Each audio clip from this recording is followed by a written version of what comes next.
I'm Veronica Pedrosa in Kuala Lumpur with the top stories on Al Jazeera.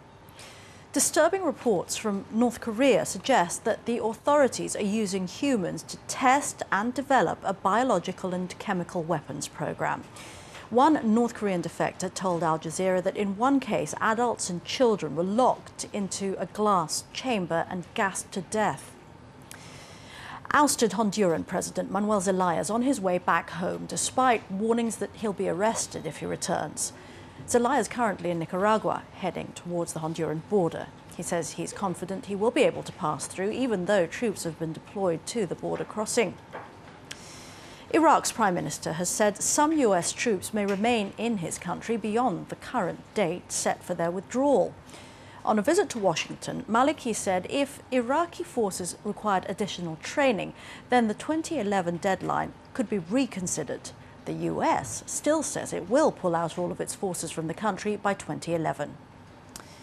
UN Secretary General Ban Ki-moon says Somalia needs urgent military support, otherwise the interim government is at risk of collapsing.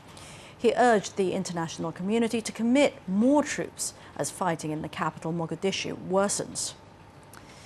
The trial of Myanmar's pro-democracy leader Aung San Suu Kyi is set to resume in Yangon on Friday as lawyers present their final arguments.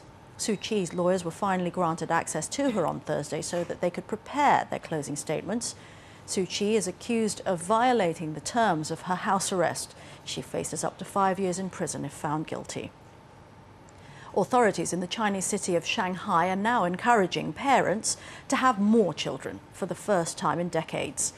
According to a report published in state newspaper The China Daily, couples in Shanghai are being urged to have 2 children instead of 1. Officials say it will help alleviate concerns about an aging population and will help with a workforce shortage in the future. And South Korea's economy has grown at its fastest rate in almost 6 years. Latest figures have revealed that the gross domestic product grew 2.3% in the second quarter of this year. Analysts say higher domestic spending and a jump in exports cemented the recovery.